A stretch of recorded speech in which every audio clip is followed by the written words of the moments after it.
Good afternoon and welcome.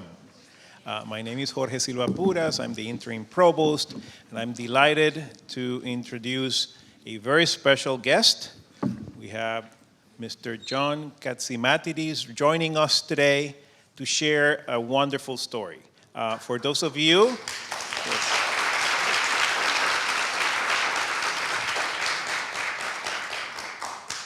who might not have had the chance yet, you will get the chance to get a copy of the book titled How Far Do You Want to Go?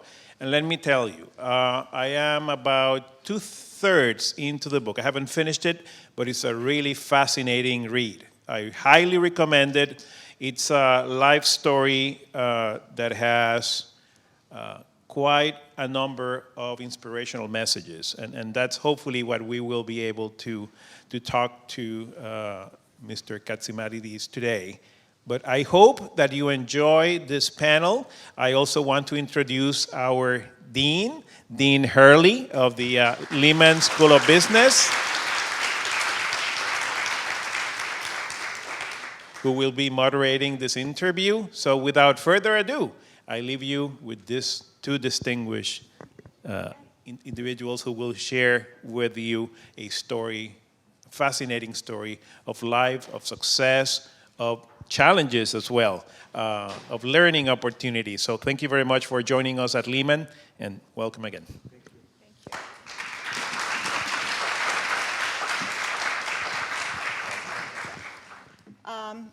John, I'd like to welcome you to our campus, and thank you for giving us this opportunity to talk to you.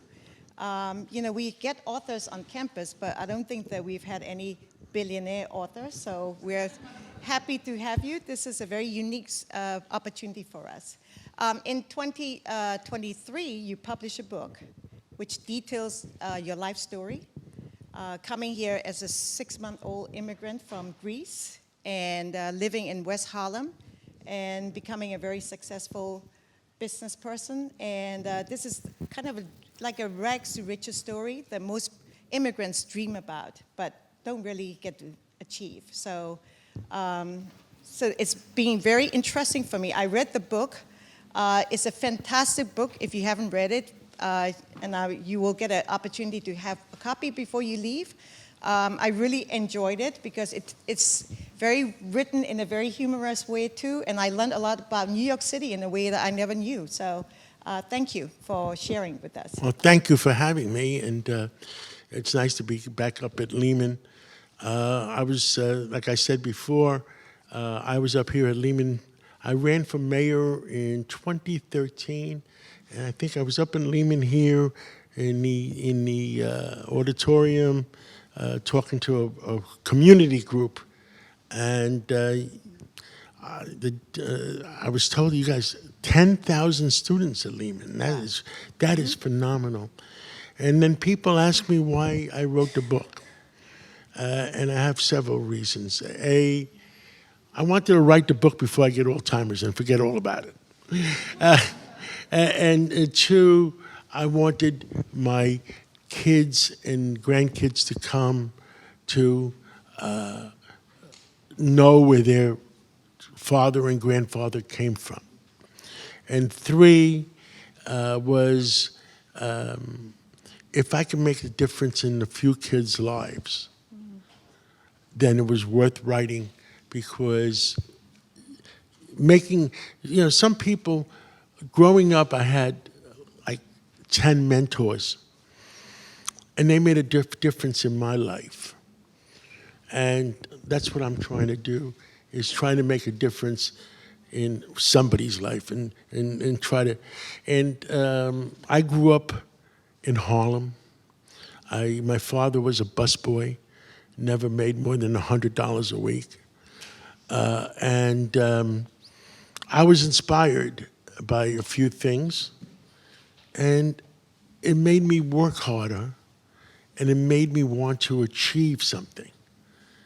And if we can help do that to even a few students, then it's worthwhile. Mm-hmm. Why do you call yourself a common-sense billionaire? Because I'm the person that's right in the middle. I'm not a Republican. I'm not really a Democrat. I'm right in the middle. I think I stand for common sense. And, you know, I have a radio show. I bought a radio station a few years ago. It's now #1. WABC.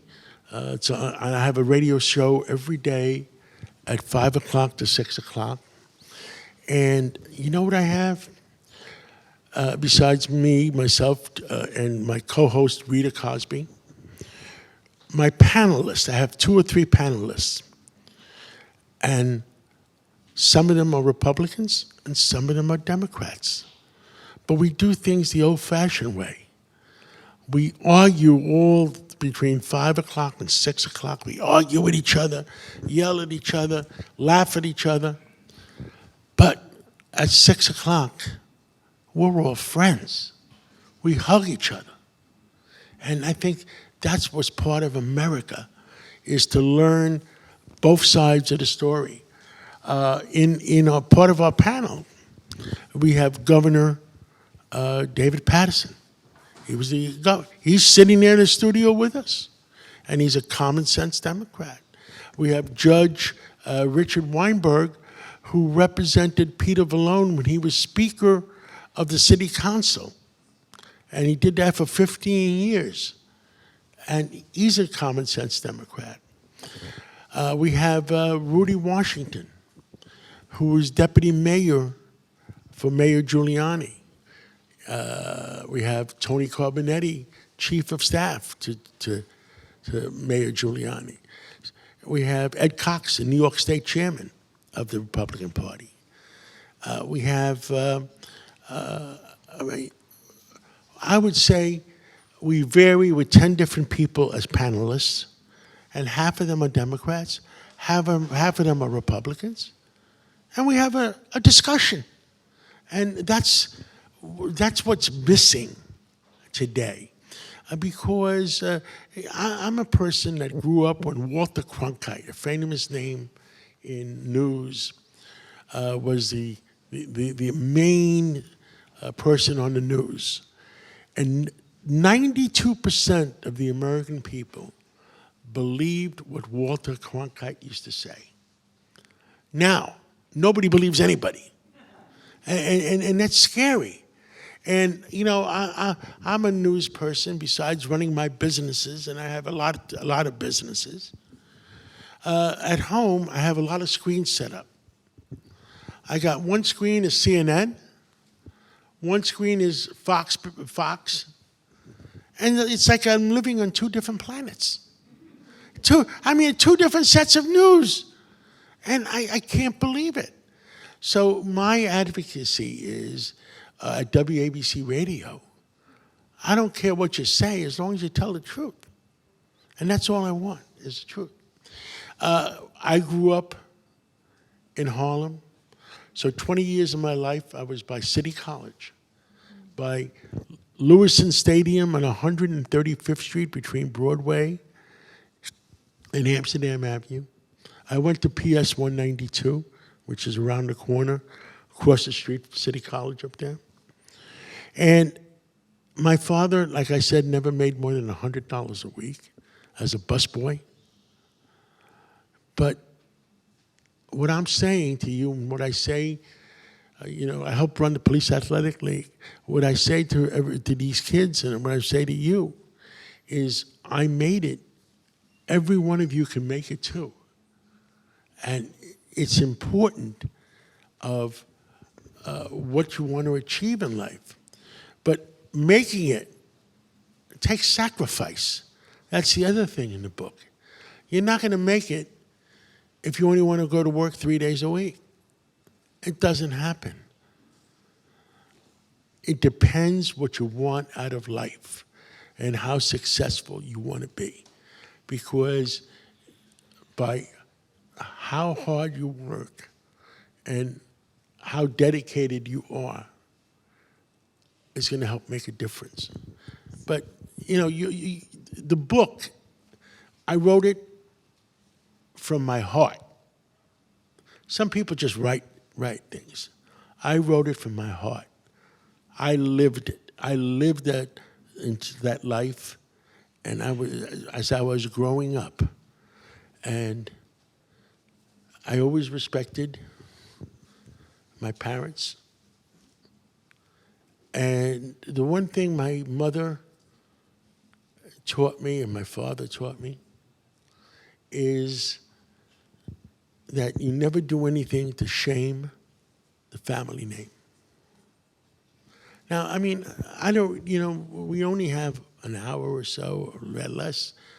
I don't know what everybody wants to hear, so I'm going to defer to Dean Hurley. Any questions you want to ask me, or any questions that the students want to ask me, but I'll defer to you. Okay. Do you think your parents play a large role in you becoming successful? Do I think my parents? Your parents, did they play a large role in you becoming successful in your business? They both played different roles. Okay. My mother was born in Constantinople in 1911. My father was born in Greece in 1904 while it was part of Italy. And my father sacrificed. My father, things were so poor in Greece. Things were so poor in parts of Europe. My father worked on a small lighthouse on an island by himself. And there's a picture of it in the book, on a piece of rock. Ready? 17 years by himself on that island to make a few lira that the Italian government was paying him to feed his 3 sisters and his mother. 17 years on a piece of rock. If you don't say that's sacrifice, I don't know what sacrifice is. My mother came from an educated family in Constantinople. Her grandfather was the chancellor at the Patriarchy in Constantinople. What's a chancellor? What's a patriarchy? The Vatican in Rome and the Patriarchy in Constantinople, they sit on equal ground in Christianity. So that's, and my mother has a book that was #1 in Europe. It hasn't been translated yet, but it's going to come. My mother, in those days, she was an educated family. They escaped from Constantinople because the Ottoman Empire was throwing out all the Greeks. I think at that time there was 3 million Greeks in Constantinople. I think right now they're down to like 300 or something. And she went to the island of Gristedes, where my father's island was. And they sent somebody to Athens to get educated as a lawyer, and he's supposed to come back and marry my mom. Well, there's no cell phones, there's no telephones. So one day, they were waiting for the ferry to come from Athens, for him to come back to marry my mom. And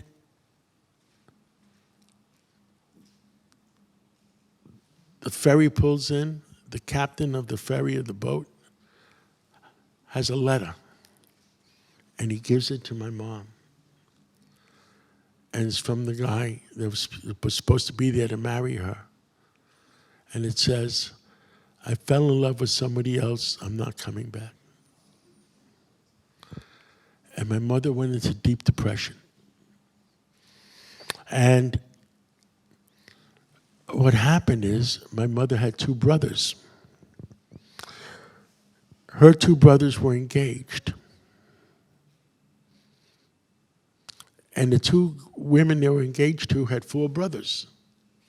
And they were engaged. It wasn't a law, but under the ways of life, until your sister got married, the brothers were not allowed to get married. So now you had 7 couples are stuck. They can't get married. So here comes my father. It was the end of World War II. The Italian government lost.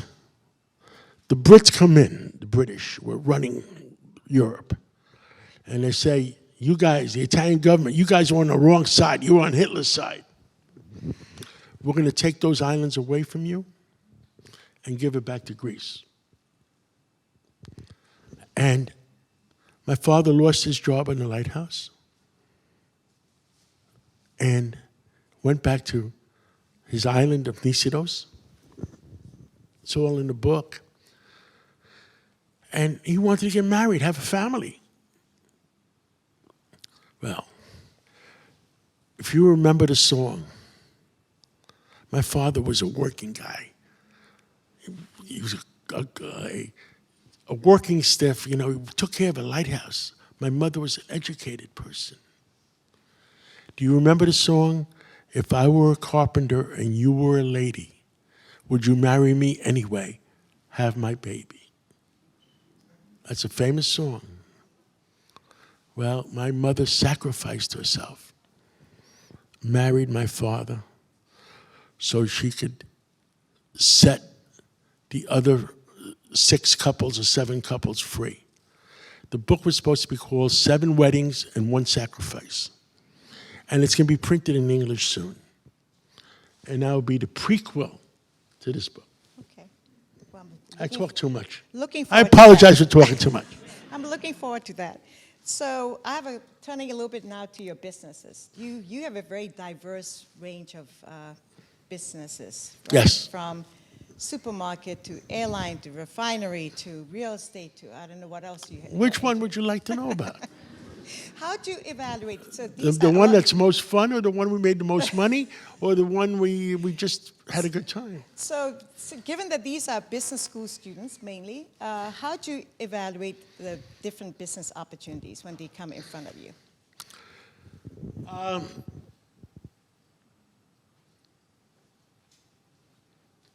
How do you evaluate? And all you are business school students, and I went to NYU being an engineering student. There's no substitute for hard work. And I have on page 255, I have a list of things some advice to people. You look at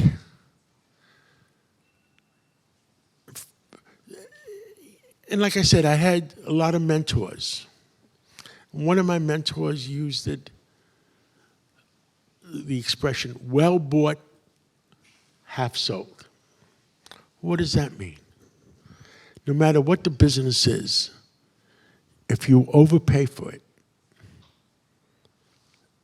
you can lose. If you bought it at the right price, remember the words, well bought, half sold. If you bought it at the right price, you could sell it to somebody else in case you want to sell it. So that's always a good way to look at things. In the airline business, I had an Iranian partner. And his first order of negotiation was, if he wanted to go buy something, an airplane, why would I pay anything for this piece of shit? Pardon my language. And that's what began the negotiation. So I think any business you want to go into, first of all, I'm a very conservative person. If you overpay, the chances of winning become less. If you buy it for the right price,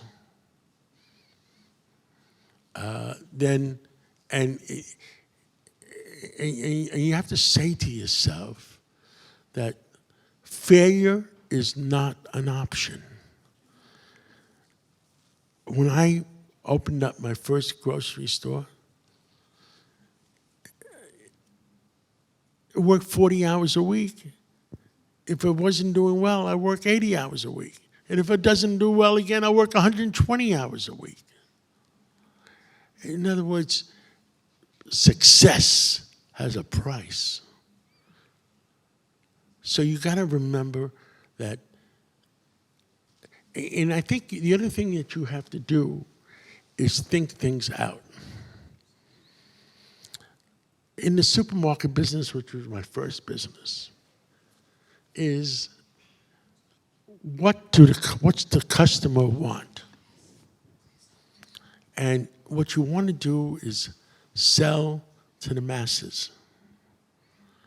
In other words, sell something that 80% of the people want, or 85%, or 90%. I remember one salesman came in to me when I was a grocery buyer. And he says, I got something for you, and I think you should buy it, that 99.7% of the people use. I said, what? What is it? He says, toilet paper.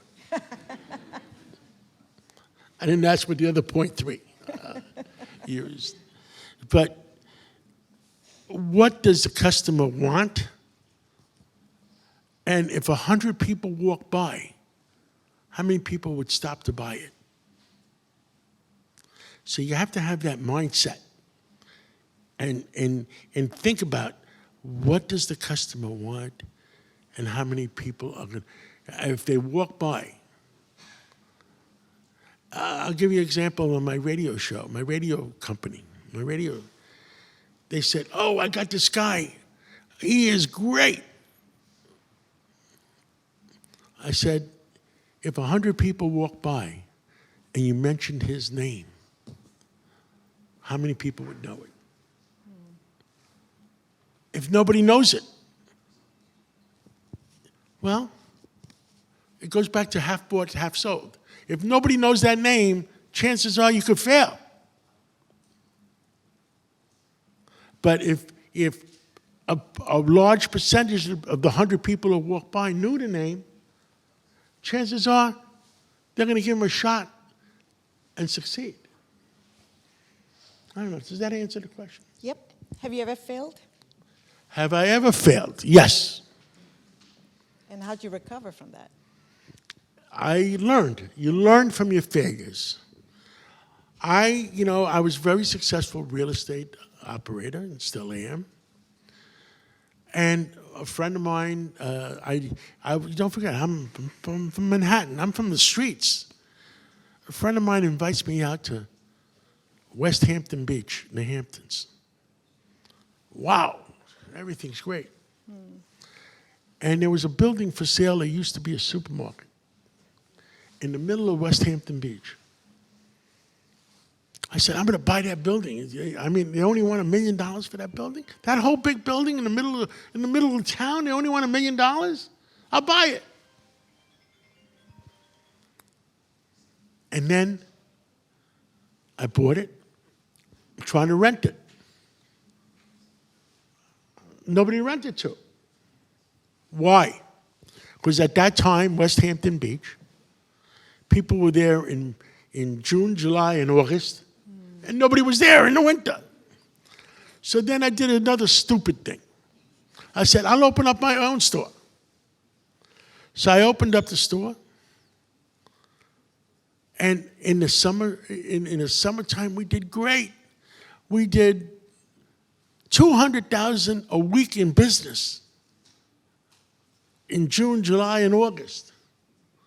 Come November and December, we did $5,000 a week in business. I've got tears in my eyes. $5,000 a week in business. We can't even afford to turn on the lights.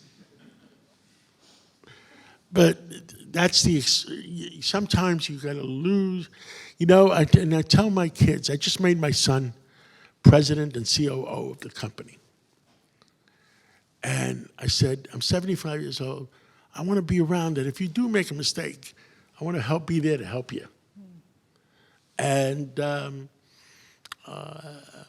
because sometimes people don't listen. No matter how many times people tell you this is the right way to do it, You're not going to listen until you make the mistake yourself and you say, oh, crap. So if you could go back and change anything, would you change any of the business decisions you made? Anything? Wow. I'm trying to think. I enjoyed the supermarket business. It served the purpose. The real estate business is always good. The aviation business, the joke in the aviation business was, I had a good time. The joke in the aviation business was, you know how to make $10 million in the aviation business? You start with 100, it turns into 10 real fast. So I enjoyed but I enjoyed flying all those airplanes. I was a pilot. I became a pilot. And I've been in a lot of businesses. I was CEO of a bank. I was CEO of a jewelry company. I was, I tried a lot of experiments. My favorite, the company that ended up being NetJets, I started that company. And when we sold it, we had 48 jets, and I used to fly them all. And that was an enjoyable company. You know, with the technology changing so much, and when you started your businesses, there wasn't that much of a change. So what do you think of the role of AI and social media now? How it's affected your businesses? Well, when I started my company when I was a senior at NYU, I ended up programming our own computers. So I know a little bit about computers, even though that's 54 years ago, my God.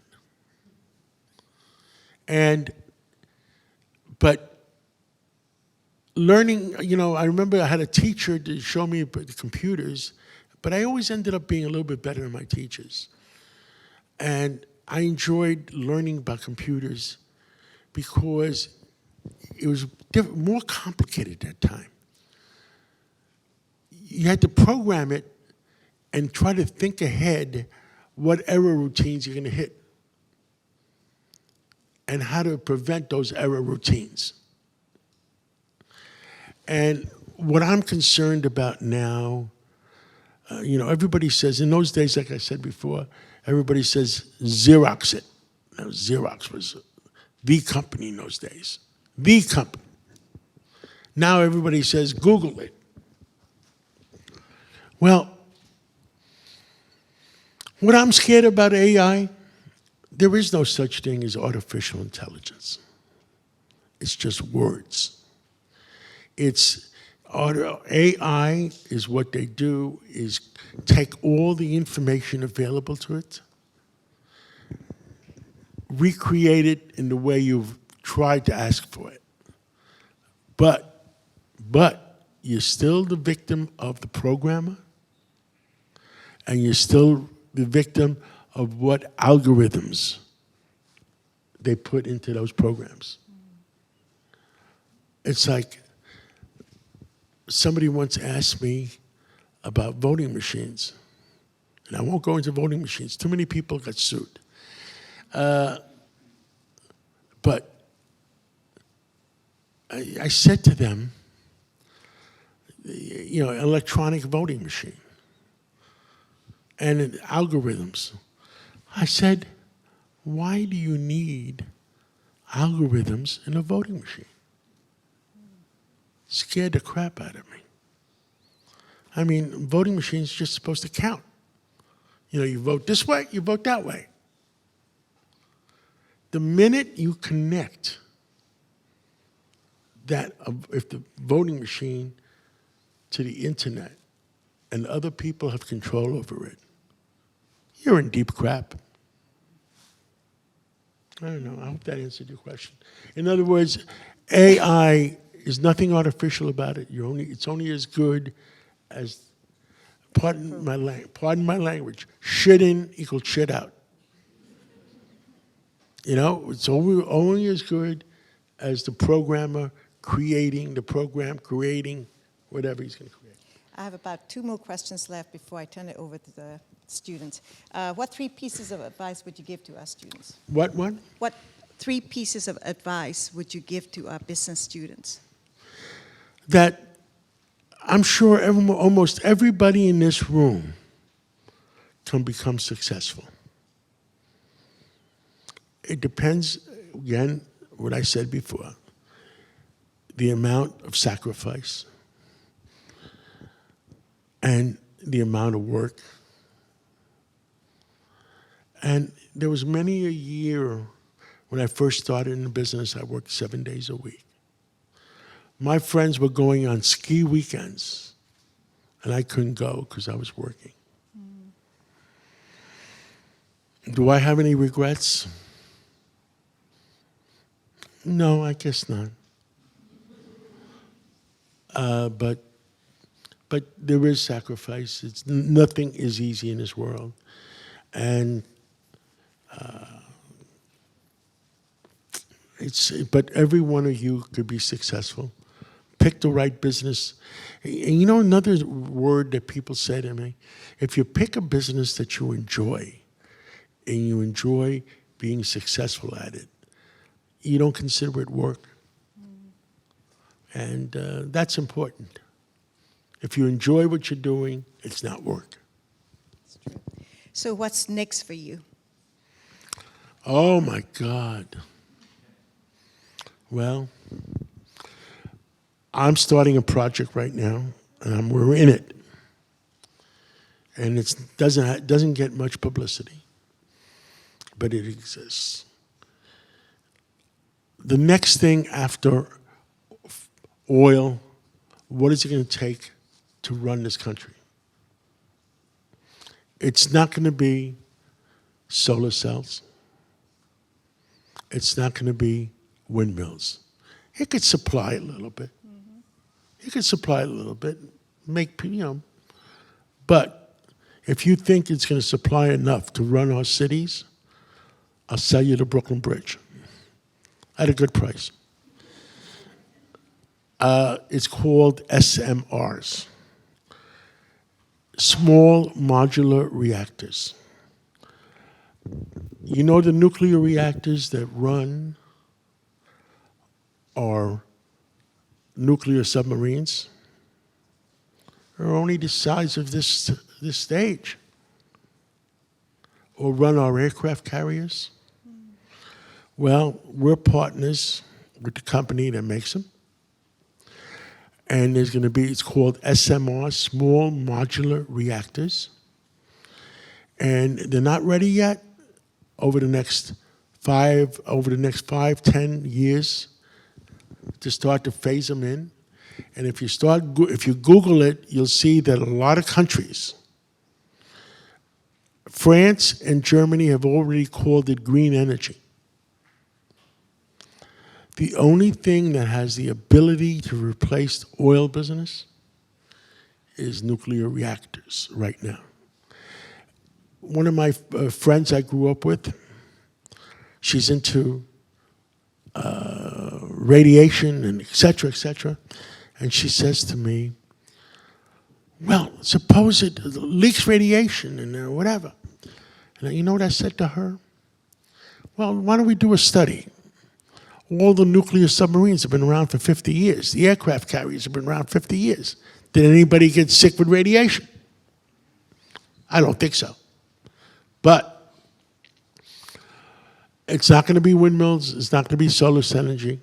So all these people running around saying, green, green, green, no oil.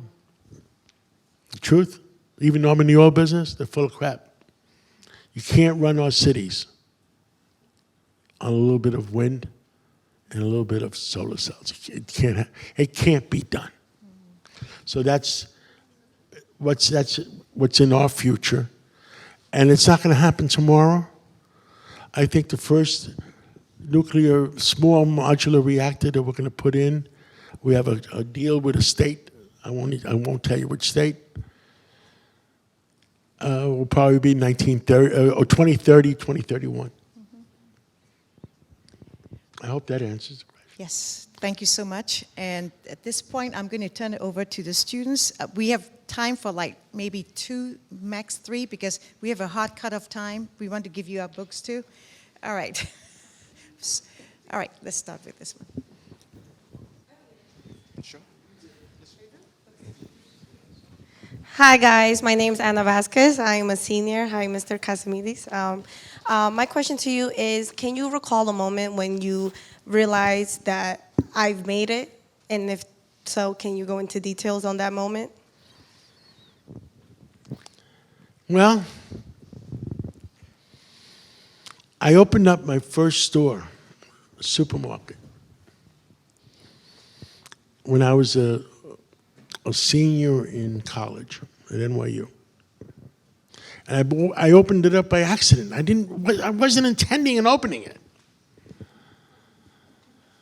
And that's why I was 8 credits short from graduating. And people liked me. My vendors liked me. The people I did business with liked me. And they kept feeding me the ability to open up one more.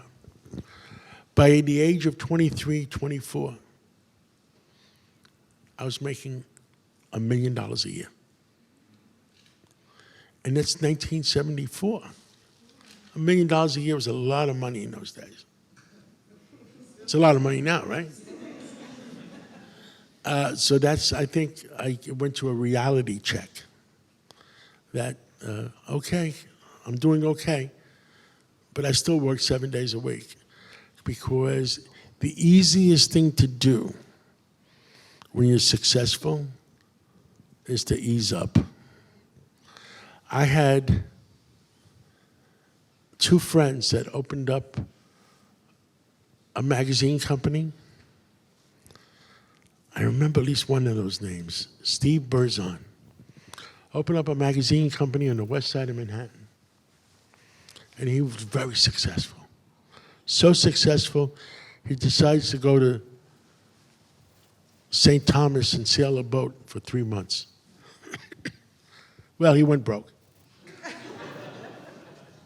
And I like the guy a great deal. But it's easy to succeed sometimes, but it's easy to fail too. Does that answer your question? Yes, thank you so much. Thank you. Anybody else? Name, rank, serial number.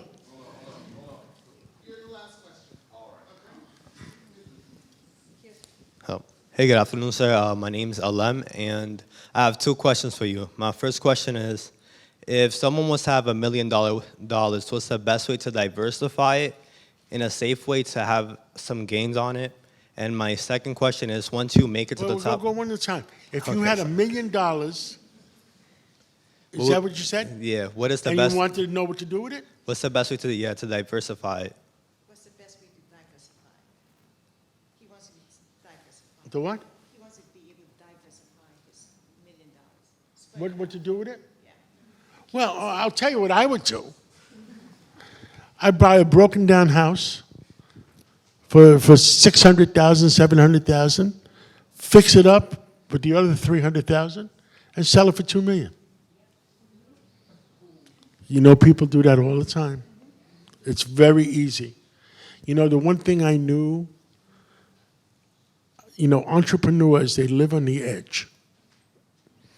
The one thing I knew, I didn't have any children till I was, how old was I? Jesus, 40 years old. The one thing I knew is, if I lost it all, I knew how to make it again. But here's the problem. If I would have had children at the age of 20, 25, then you're living for them, not necessarily for yourself. So I wouldn't have taken the same risks.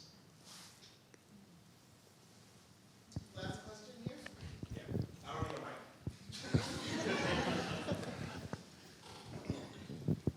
Mr. John, how you doing? My name is Mohammed Diallo. I'm currently a junior. You think I need it? Yeah. You guys can't hear me? It's got to go on the tape. You're right. How you doing, Mr. John? My name is Mohammed Diallo. I am a junior here at Lehman. I've literally enjoyed your talk today, and I have various entrepreneur dreams after college. I noticed you said senior year of college, you went to NYU, and then your senior year, you started the grocery business. I myself, I want to start a crepe shop after college. My question to you is, where did you get the money to start the business? Because you did say your father made $100 a week. So where did you get the original investment to start this grocery store? And did you ever have like any entrepreneur jobs, like in college where you working? Because like to become an entrepreneur and do the things that you do, it doesn't happen by accident. You don't become a billionaire by accident. So me, I'm telling you right now, I'm a junior in college.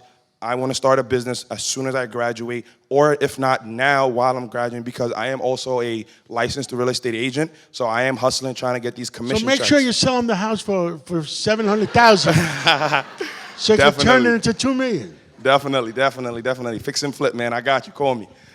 You feel me? So my question is, what were you doing 21, 22, 23 before you graduated college? Where did you get the money to start this grocery store? How do you scale? I'm going to tell you what I was doing. I'm going to tell you. Tell me. It's in the book, I think, but I'm going to tell you anyway. I'm going to read the book. Yeah. When I was going to college, and I wanted to go, NYU, all the rich students from Scarsdale were there. And first thing I wanted a car. Well, my father had a baby insurance policy on me, and we cashed it in. It was $800. And I bought a used Buick V6 car so I could try to keep up with the rich kids from Scarsdale. And I got a job because I'm not going to go. My father makes $100 a week. I was working on weekends on the store on 137th Street and Broadway, right by the subway from City College. And it was called a Big Apple or Red Apple at that time. And remember, I said I was working for 90 cents an hour. And the guy that owned the store, his name was Tony. And he was like I didn't have any brothers or sisters. He was like my big brother. I never said no to him. You need me to work till 3 in the morning, I'll work till 3 in the morning. You want me to do this, you want me to do that? I did it. So when I'm a junior. In college? Yes. Okay. He comes to me and says to me, John, you got to do this for me. I said, what is it, Tony? He says, I have another store on 99th Street and Broadway.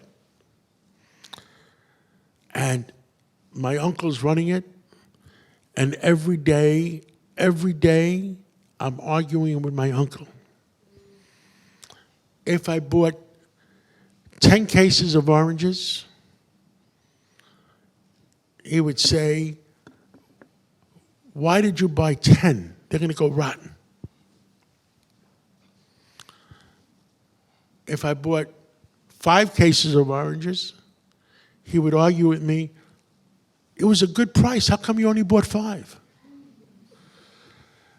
So before they would have a big family argument, he says, John, I want you to take over my portion of the partnership in that store. I said, Tony, what? I mean, I'm going to school, Hey, school wasn't as easy as it is these days. NYU, 5 days a week, full time. He says, Tony, I got to go to school. Oh, you got to do it. You got to do it.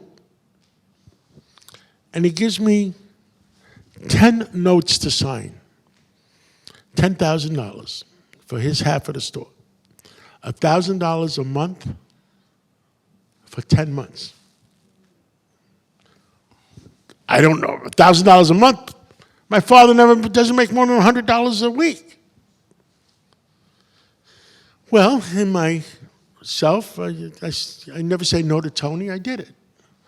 So I would go to school 8 o'clock in the morning, all the way to 4 o'clock in the afternoon, go to the store at 4 o'clock in the afternoon, work till midnight, go home and sleep for 5 hours, then go to Hunts Point Market to buy produce for the store. Hunts Point in the Bronx, Hunts Point in the Bronx, right off the Bruckner. okay? And I did that. And somehow, I ended up, the store became a success. Because I did it the old American way. And me and his uncle never had one argument. So I made a success of that store. And then there was another store available on 87th and Broadway. And my egg man, the guy used to sell us our eggs, Goldberg, what was his first name? I don't remember.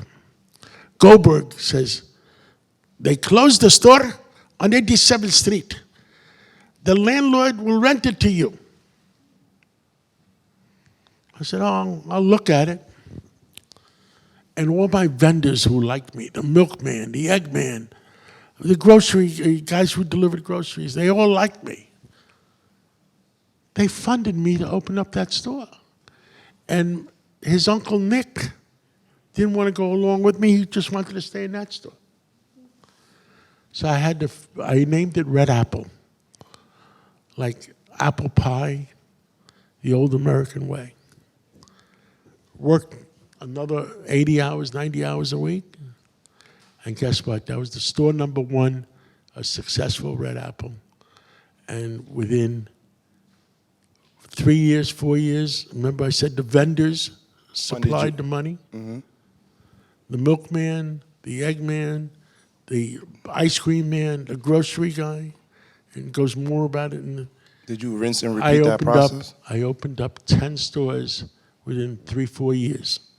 By them funding you the money, or Huh? did they initially fund you the money again to open the next location? Yes, and then they, it's like a they payment supplied plan the like money that? to open up the next location. All right. I didn't go to business school. I didn't know how to negotiate with banks. Now you have an advantage over me. At least you know how to negotiate and talk to banks. Hey, you guys can make it. You just have to get your mind on it. Thank you so much.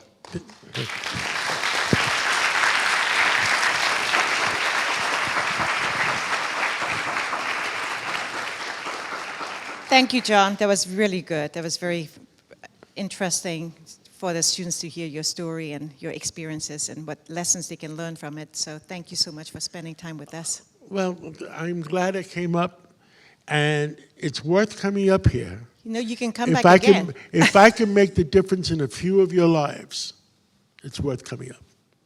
So, Don't forget, I'm on at 5 o'clock. I know. So 5 o'clock to 6 o'clock. And you know what I said to them before? I said, when I was growing up, I used to listen on a radio. It's 3 transistors. 3 transistors. Now, WABC, wherever my iPhone is, it has 15.4 billion transistors in it. 15.4 billion transistors. And when I bought WABC 3 years ago, it was number 28 in the market. 28. Now we're number 1. Okay? And we're also ready. I moved to the next step. You put the app on your iPhone. We're in 173 countries and 50 states. And we help make a difference in the world. And I hope you'll listen to us once in a while. Thank you. thank you so much.